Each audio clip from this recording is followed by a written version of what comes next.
Queria trazer aqui um assunto, eu acho que isso aqui é bem interessante, né? A gente falou lá no grupo dos cracudos hoje, eu não sei se alguém lá retrucou, porque eu falei isso com o Júnior.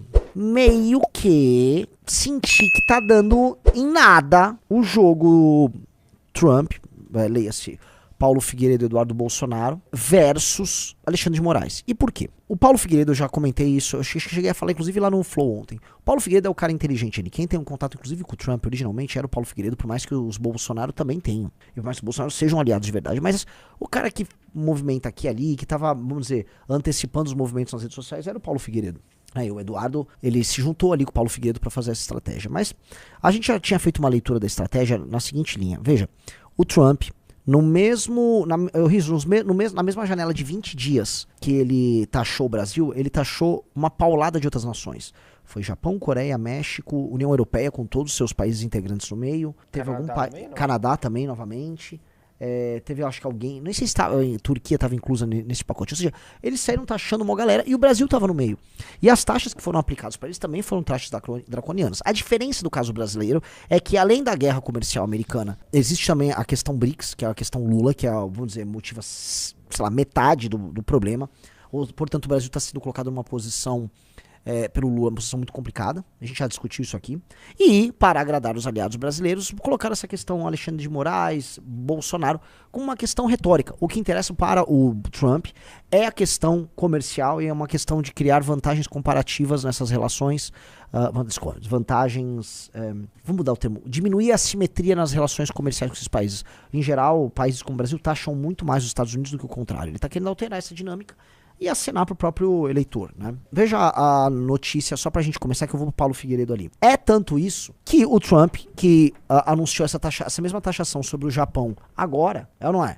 O Trump anuncia acordo comercial com o Japão e baixa a tarifa a 15%. Segundo o presidente dos Estados Unidos, este é um acordo enorme, talvez o maior acordo já feito. Então vamos ler, só pra vocês entenderem. Ele foi no mesmo período. A taxação com o Brasil rolou no mesmo período com o Japão. O presidente dos Estados Unidos, Donald Trump, anunciou um aguardado acordo comercial com o Japão na noite de terça-feira, algo que, apesar de serem aliados e grandes parceiros comerciais, parecia ilusório algumas semanas atrás. Acabamos de fechar um acordo enorme com o Japão, talvez o maior acordo já feito. Né? Aí vai lá, segue. Não precisa abrir. Como parte do acordo, os importadores americanos pagarão tarifas recíprocas de 15% sobre produtos japoneses exportados para os Estados Unidos. O Japão também investirá 550 bilhões nos Estados Unidos, segundo o presidente. Trump acreditou que os Estados Unidos receberam 90% dos lucros. Não especificou como esse investimento funcionaria, blá blá blá. Aí ele explica aí o acordo. O ponto é o seguinte: ele taxou o Japão sentou na mesa, fez o acordo, agora ele está todo feliz abraçando o Japão. Tá? Ele fez isso com outras nações. O que ele quer das outras nações? Isso aqui. Ele quer um acordo bom para os Estados Unidos. Eu, nesta mesma reunião de hoje, tá, fiquei sabendo que um empresário de uma dessas grandes empresas afetadas pela taxação do Trump, que eu já citei essa empresa aqui, tá, não vou falar, ele já foi aos Estados Unidos e já está em conversa com o governo americano para abrir uma operação, uma fábrica que custaria na casa dos 160 a 200 milhões de dólares. Ele já tem, inclusive, operações nos Estados Unidos, esse grupo empresarial. Então, para entender, o Trump quer isso aí, rapidinho. Ele motivou isso. E ele vai querer um reposicionamento do Brasil nessa questão geopolítica que envolve China, envolve Rússia. Ele vai querer reposicionar o Brasil ali. Se o Lula cede ali e ainda faz um acordo, ele, Mr. Lula is such a nice guy. I love Mr. Lula. He's a great dealer. E ele vai vir, tá.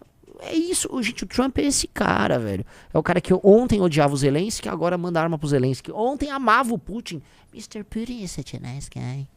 E agora, inimigo do Putin. Esse é o game. É um jogão dele, é um jogo de negociação do cara. Ele transformou, cara, em certa medida, o Estado americano, especialmente a política externa do Estado americano, a sua imagem e semelhança. É como se a nação americana, o Estado americano na sua relação com o mundo, fosse o Trump na sua relação empresarial com seus concorrentes, clientes e investidores. Entendeu? Então, esta dinâmica se alterou em favor dos Estados Unidos e em favor do Donald Trump. E eu acho que é isso que ele vai querer obrigar o Lula a ceder em algum momento. Só pra completar esse lance do Japão, ele também falou isso aqui, ó. Ele disse que vai reduzir tarifas a todos os países que abrirem mercados aos Estados Unidos. Então, Trump disse que reduzirá tarifas a países que abrirem mercados aos Estados Unidos. Anteriormente, o presidente dos Estados Unidos havia recuado em sua guerra tarifária, se dispondo a fazer acordos comerciais. Então, veja só. Ele disse que países que abriram o próprio mercado dos Estados Unidos, ele também abre o mercado de volta. Então, a lógica dele, que é uma lógica muito de estímulos contraditórios. Uma hora dá uma porrada, aí o cara se comporta, eu te amo. Aí um que tá, eu te amo, agora eu quero tal coisa. É porrada, é um soco, um susto, um soco, um susto, um soco, um susto. Essa lógica, né, de hit and run que ele usa, e aí depois ele volta e seduz, é uma lógica pra, né, vamos colocar aqui, criar novas assimetrias nessas relações. Então a porrada americana é muito assimétrica, o outro lado vai ter que ceder muito pra se conformar. E o Trump vai saber usar, e está sabendo usar isso a favor dele. Vamos ver se vai funcionar no médio prazo. No começo essa estratégia não estava funcionando. Os primeiros 3 meses aí de mandato dele, ele anunciou a estratégia, o mundo foi, né, agora não. Agora parece que essa estratégia melhorou. Vamos ver como o senhor Lula vai reagir a isso. Mas me parece, então, como a gente havia anunciado, né, digite 1 se vocês concordam com a nossa análise, que é uma análise que assim, todo mundo tá fazendo. Se você for pegar quase todo mundo aí, vai do professor Rock ao William Vac, todo mundo que faz uma análise precisa, coloca, olha, isso aqui faz parte da guerra do Trump, vamos botar 80% é a questão Trump, comércio, BRICS, e 20% você pode botar aí questão pedido do Eduardo, Figueiredo, etc, né? Vocês concordam em digite 1. Você não concorda de 2. A questão é que o Moraes, ele foi, né, dobrando a aposta, tá com quase um pedido de prisão na mão, pronto pra soltar contra o Bolsonaro, com várias consequências negativas pra ele, tá? Eu tô vendo essa decisão recente dele, foi alvo de várias críticas. O Andreasa fez uma crítica bem séria, né? Realmente nada a ver, aquela, não se comunica, não pode usar redes sociais, né? O Andreasa falou que o Alexandre de Moraes tem uma caneta artística, né? A linha de atuação do Alexandre de Moraes é meio artística, ele inventa direito, é tudo criativo. Então o Alexandre de Moraes está se queimando isso. Mas dito isso, quem está agora numa posição de ter que praticamente declarar guerra ao Brasil, caso queira se movimentar para salvar o Bolsonaro, é o Trump. O Trump vai fazer isso? Se vier um pedido de prisão contra o Bolsonaro, o que vai acontecer? O que eu tô vendo que talvez... eu não tô cravando nada. Hoje eu não cabe a nós duvidar de quem tem contato direto com o presidente dos Estados Unidos. Tá? Eu não vou duvidar do que o Paulo Figueiredo especificamente está fazendo. Mas o que está me parecendo que vai acontecer é que talvez eles não tenham tantas armas à disposição. Vejam esse tweet, que eu acho que foi um tweet bastante claro. Ele avisa: vários passos importantes foram dados. O que ele quer dizer? Já fizemos muita coisa até aqui. Mas é importante que vocês tenham em mente que não haverá avanço. Portanto, mesmo com esses passos e com o contato que ele tem, não haverá avanço sem gente, ele botou em caixa alta, para um nas ruas. Ou seja, se não tiver uma manifestação gigante agora, o que a gente tá fazendo meio que não vai dar em nada. Mas pera um pouquinho. O plano deles passa por uma manifestação, novamente, como tudo do bolsonarismo termina em vamos fazer uma manifestação. Aí ele prossegue. Reparem que não disse muita gente ou muitíssima gente. Disse para um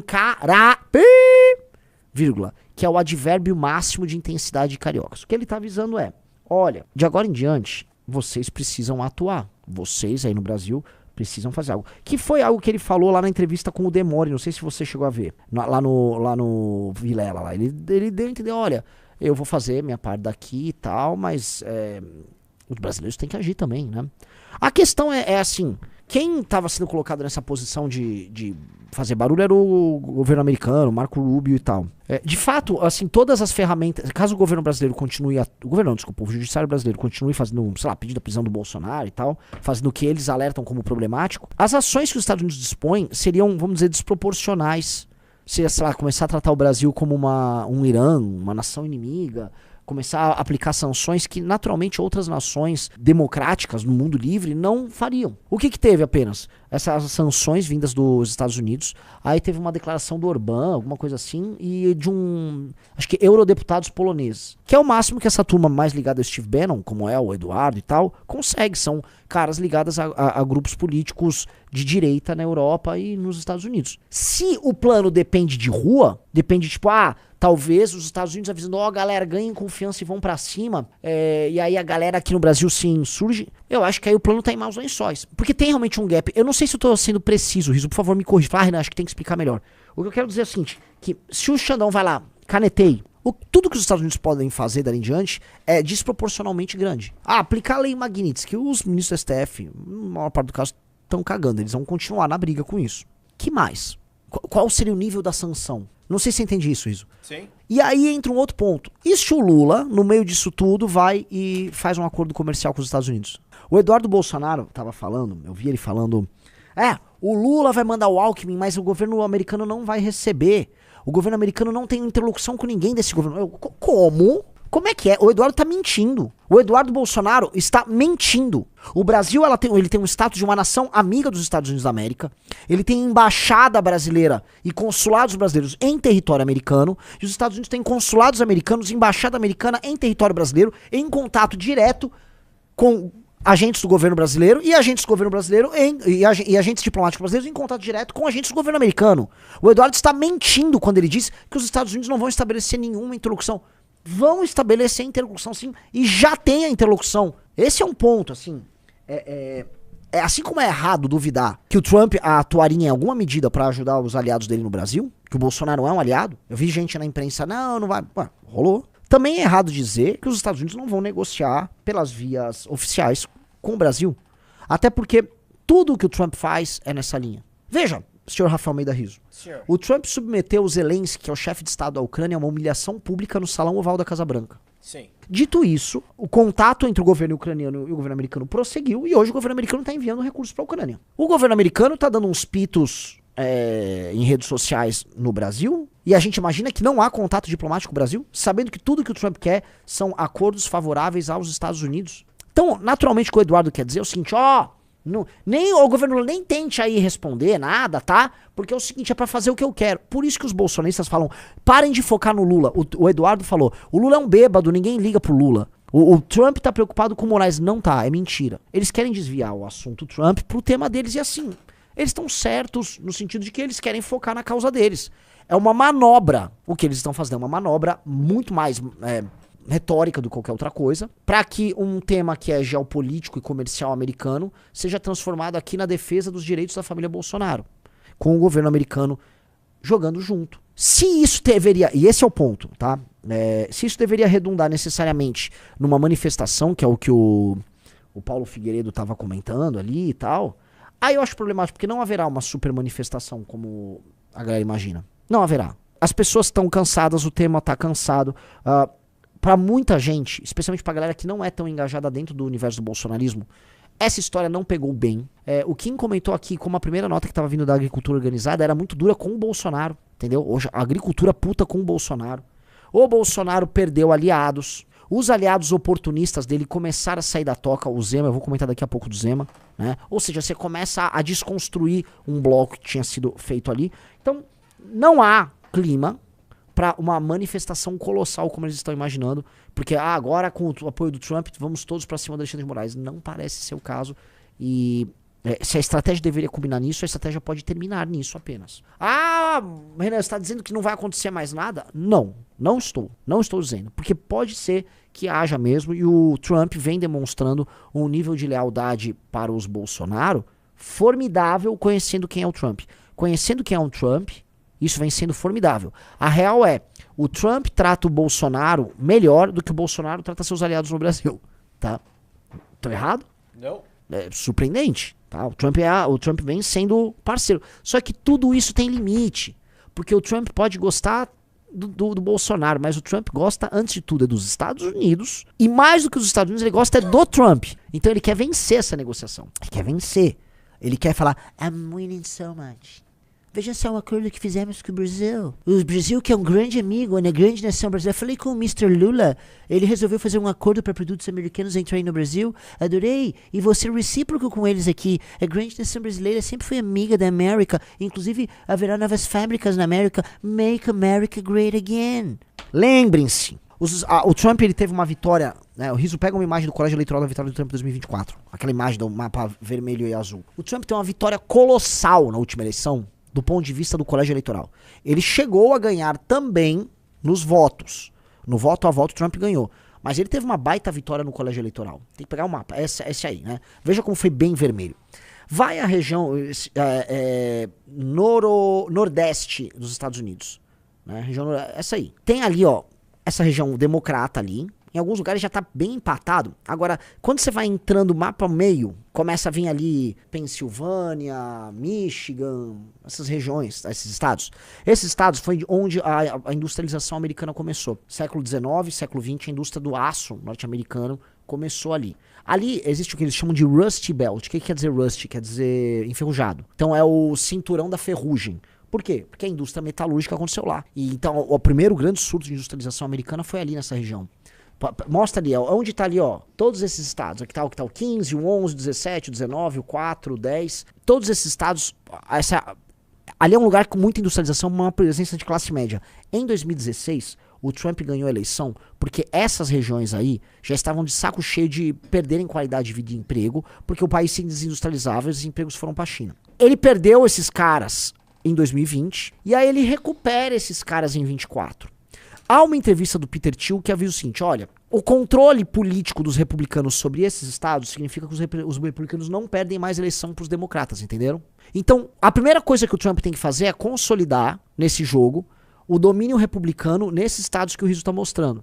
Esse domínio republicano passa pela manutenção e pelo aumento dos empregos para a classe média, especialmente classe média branca e pelos hispânicos que se tornaram classe média ali, com empregos que, em geral, são industriais. Portanto, se você tomar ações protecionistas e ações que ajudem a indústria e os mercados nessa região, o Partido Republicano ganha a eleição de 2028.